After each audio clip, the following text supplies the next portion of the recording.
In today's video, I'm going to teach you how to share access in Google Drive. Google Drive is an incredibly powerful tool that allows you to store documents, presentations, photos, and more in the cloud. But one of its most useful features is the ability to share files with others, whether they're colleagues, friends, or family. Today, I'll walk you through each step of this process to ensure you can easily manage who has access to your files. First, you'll want to start by accessing Google Drive. If you're not already signed in, make sure to log into your Google account. Once you're in Google Drive, you'll see a list of your files and folders. Navigate to the file or folder you want to share. You can do this by scrolling or using the search bar at the top to find it quickly. Once you've located the item, right-click on it and a menu will appear. The option you need to click on is Share. Upon clicking Share, a dialog box will pop up. This is where you can specify who to share the file or folder with.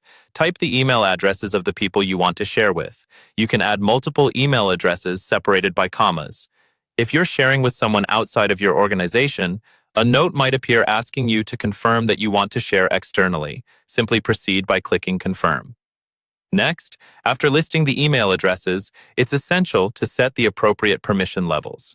Directly beside each email address, there will be a drop-down menu where you can choose between three options: Viewer, Commenter, and Editor. A viewer can only see the file, a commenter can add comments, and an editor can make changes to the file or folder. Choose the permission level that matches what you want each recipient to be able to do. Once you've set permissions, you can also write a personal message if you wish, which will be included in the notification email sent to the recipient.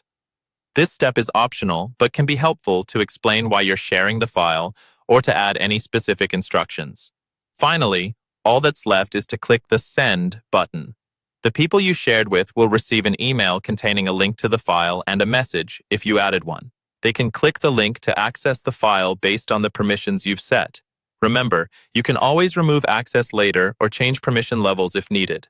Just repeat the process by opening the Share dialog box and adjusting the settings accordingly. And that's it. You now know how to efficiently share files and folders in Google Drive.